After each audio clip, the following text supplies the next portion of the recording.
তারা ওনাকে গ্রেপ্তার করা হয়েছে। এরপরে হচ্ছে ওনাদের নেতাকর্মীরা থমকে যায়, ওনারা কাজ করেছে।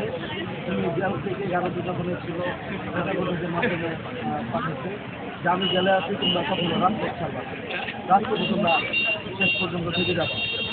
দেশের তারেক রহমান যত এখন যে নির্দেশনা দেবে এই নির্দেশনা জীবনের শেষ রক্তবিন্দু দিয়ে হলেও তোমরা পালন করবা। ইনশাল্লাহ আমরা চেষ্টা করেছি ওনার ওই নির্দেশনা অনুযায়ী কাজ করা। এরই প্রতিফলন আজকে বিএনপির সিনিয়র যুগ্ম আহ্বায়ক হিসেবে ওনাকে মনোনয়ন করেছে।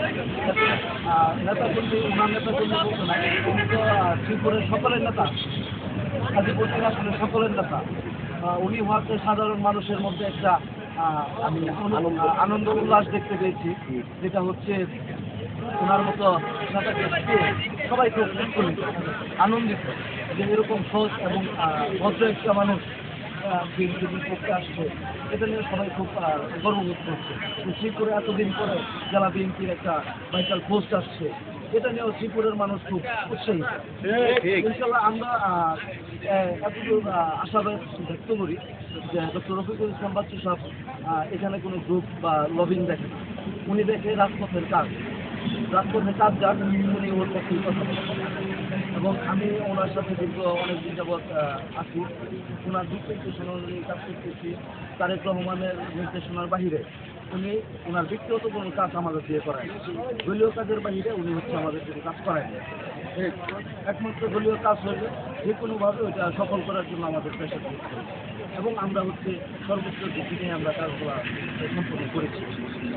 তো আমরা সবাই খুব আনন্দিত যে হচ্ছে আমাদের ফজলুল হক ছিল সাহেব, উনি হচ্ছে সাবেক ছাত্রনেতা ছিল, আমাদের সদর সচিব ডক্টর ব্যারিস্টার ইশতিয়াক আহমেদ সিদ্দিকী, ওনার বাবা হচ্ছে প্রবীণ রায় সিদ্দিকী, আমাদের পাঁচজনের একজন স্থায়ী কমিটির মেম্বার সিদ্দিকী কাদির আহমেদ সিদ্দিকী ছেলে।